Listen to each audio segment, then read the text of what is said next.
Hello and welcome to The Rate Stuff, your essential guide to all things mortgage. I'm Jack Izzard. And I'm Peter Stimson.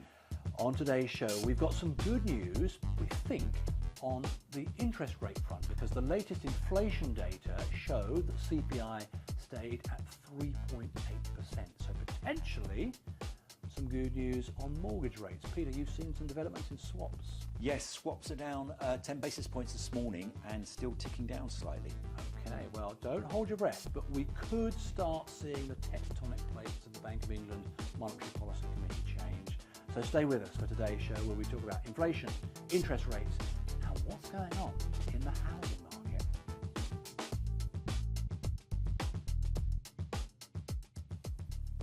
Okay, so let's dive in. The inflationary elephant is still in the room, I'm afraid to say, because we've now had the September CPI inflation figures. And Peter, it was kind of great, not so good, depending on who you talk to. It was 3.8% in September, so 3 months in a row. It's been stubbornly stuck at that level. It's nearly double the Bank of England's target, but if you look at it the other way, that's still kind of a win, isn't it? It was a big win, actually, Jack. So Bank of England was sort of preparing the markets for a number 4 or even north of 4. The fact it's come in actually at 3.8, actually say for 3 months in a row, was a big win, and the markets have reacted really positively. Oh, happy days. Tell me more. So swaps are down by around 10 basis points. And if you look at swaps over the last couple of weeks, they're down around 20 basis points. Down for a few reasons. Down because obviously wage data is finally looking like wages are coming down and getting under control. Job vacancies are continuing to fall. And now obviously, like I say, with inflation being lower than expected, like I say, still high but lower than expected, it's kind of giving that Bank of England the room it needs to cut rates. Question is, when does it do it?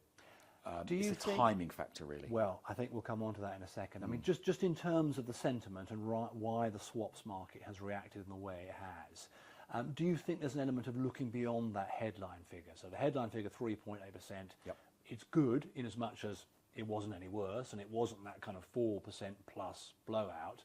But actually, there were some really positive numbers if you look below the surface. So things like core inflation, that's coming down.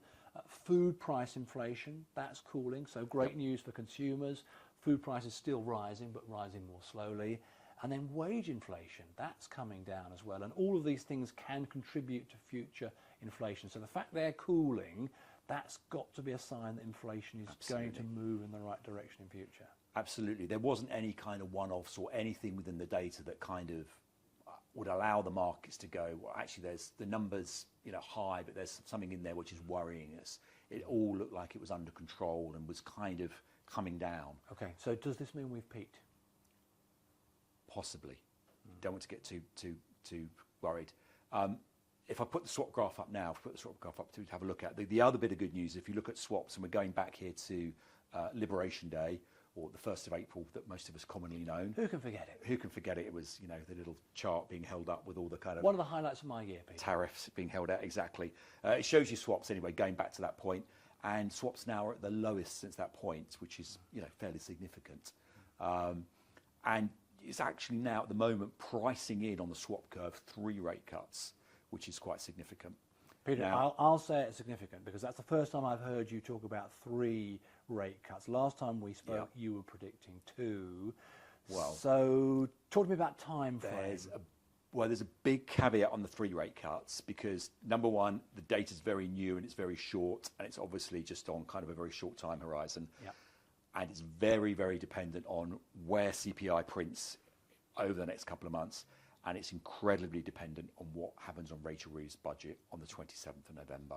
So what does Rachel announce, and how believable does the market think it is in terms of, tax raising revenues and potential spending cuts? Yeah, no, it's a fair point, isn't it? I mean, you like to think the Bank of England makes its decisions solely on the economics, but fiscal policy does have a factor, and the budget, of course, is the biggest fiscal event of the year. Well, yes, and it's also if the market doesn't think she's got control of spending and tax raising, the swap market will go up if she thinks she needs to borrow more, because obviously swaps are dependent on borrowing as well. Yeah. So. Okay, no, you've done an excellent job of slathering on the caveats there. Yep. But caveats said, let me put you on the spot again, because I heard you utter the words 3 base rate cuts. Well, that's what the market has got priced into the swap curve on a very short time horizon at the moment. All right, but let's just roll with this, Peter, because this is potentially quite exciting, because this would mean base rate ending up not at 3.5%, as we've kind of thought for the last few months, but potentially even lower. Potentially. But like I say, so at the moment, November is almost certainly we're not going to get a base rate cut in November, I would have thought. December is a possibility, but it's going to be very dependent on, like I say, where CPI prints and what comes out of Rachel Reeves' budget. So December at the moment, I would guess, is somewhere around 50-50. My best guess, and it is, like I say, a caveated guess, is we're most likely of all of them to get a cut in February, then a cut, and again, this is a little bit of crystal ball gazing, early, mid 2026, and then it's, who knows thereafter. Peter, your crystal ball is on form today. That's very interesting. So you heard it here. So some good news, we think, on interest rates and the future direction, the runes that Peter's been reading in the swaps market. But of course, the other side of the mortgage coin is the property market. And we've also seen some interesting data emerge on the property market. So that will be our hot topic. Stay with us for that.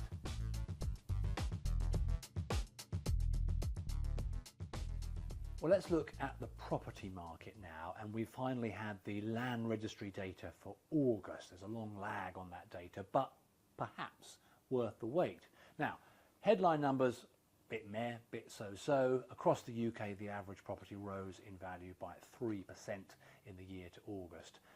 Things start looking very interesting when you look at a smaller level than that. So we've still got a big regional divide. The north-south divide is still there, though the gap is narrowing a little bit. But things get really weird when you look at the difference between flats and houses. Now, flat prices aren't just flat, they are falling. Across England in the year to August, flat prices fell by 0.8%. In London, it was brutal, Peter, down 2.6%. It was. Flats are significantly underperforming houses. I think particularly when you compare them to sort of semi-detached houses and terraced houses, there's a significant difference. Yeah, I mean, house prices are rising on average, semis are rocketing up. So why the extra appeal for houses, and why are people staying away from flats? It's down to a few factors, particularly. Flats, particularly in London, it's partly to do with landlords exiting the market. So there's an excess supply coming on the market. It's well known that sort of buy-to-let landlords, particularly the smaller landlords, have been exiting. So, supply-demand factor. A lot of it's coming back to leasehold, and obviously, what went on post-Grenfell, leasehold charges have been going up. Yeah. A lot of people are kind of reluctant to go into sort of, flats and, the charges associated around that. So until leasehold reform comes in, there's kind of a reluctance. Some of it as well is to do, I think, with what we're hearing is to do with affordability. So, affordability has increased dramatically in the last sort of year with the change of affordability assessment. So, if someone can borrow 20% more, their ambitions go up slightly, and they can buy, a terraced house rather than a flat. You'll go to the next property. So a little bit is around that as well. So, flats, on that regard, becoming a little bit less popular. Yeah, well, that makes sense. I mean, if there's a kind of inherent lack of appeal to flats, given what you've been saying there, and then the kind of greater latitude that change in the affordability rules gives them in terms of, I can borrow another 20 grand, first-time buyers increasingly looking at houses rather than flats then. If they can stretch their budget, it kind of makes sense. You get, obviously, potentially a little bit more space. You get access to, outside. Potentially, why wouldn't you do it? And again, like I said, it's a supply and demand thing, and a lot of flats, particularly some of the more purpose-built flats, are coming with excess charges and restrictions on them. Until some of that's resolved, it is going to be a bit of a drag on the prices of flats. Yeah, and of course we always go back to supply and demand. As you say, areas like London, but also the southwest of England, there is just an absolute surfeit of properties for sale. There's more stock than there are buyers, and that's got to weigh down prices. It does. The concern, obviously, is what happens in Rachel Reeves' budget as well. That's been acting as a drag. The worry is, and the concern is, does she have another go at landlords? does another sort of another wedge of buy-to-let property potentially come back onto the market and act as another drag again.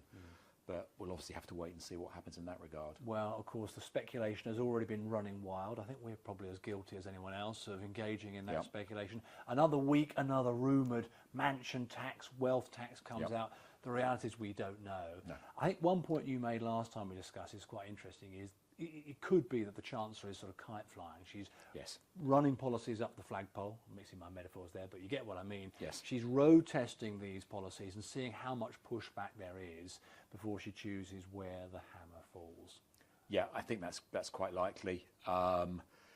She has to raise, like I say, 20 to 40 billion, and it's got to have to land somewhere. Yeah, well, in the meantime, that's pushing a big fat pause button on the property market.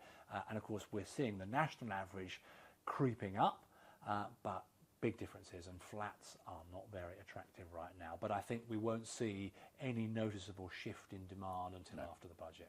No, it's not just flats. I mean, the market is definitely slowing at the moment. So you're seeing it through, at the moment, like I say, through the stats, through the land reg, but the market, particularly for larger properties above 500,000, is slowing at the moment. You're seeing it through Zoopla data, other data out there.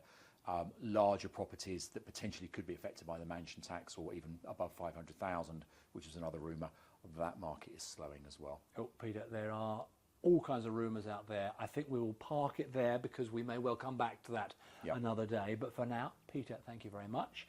And thank you for watching at home. I'm Jack Izzard. I'm Peter Stimson. And you've been watching The Rate Stuff.